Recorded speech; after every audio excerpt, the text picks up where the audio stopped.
คำว่าของเฮาเขียนด้วยกระดาษถ้าน้องทำข่าวอ้ายคงบ่เจ็บปานใดแต่คำว่าน้องเขียนลงบนใจอ้ายแล้วให้ทุกอย่างเข้าไปใจอ้ายเลยเจ็บอีหลีก้มหน้ามองดินกลืนกินน้ำตาแผ่พายเขี่ยหาเข็มเย็บหัวใจเพื่อมีใครทำหล่นตรงนี้แกล้งเดินตาคน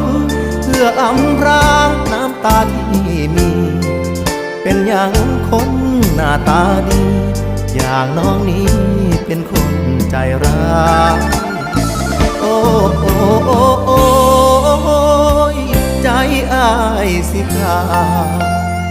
เจ็บคักขนาด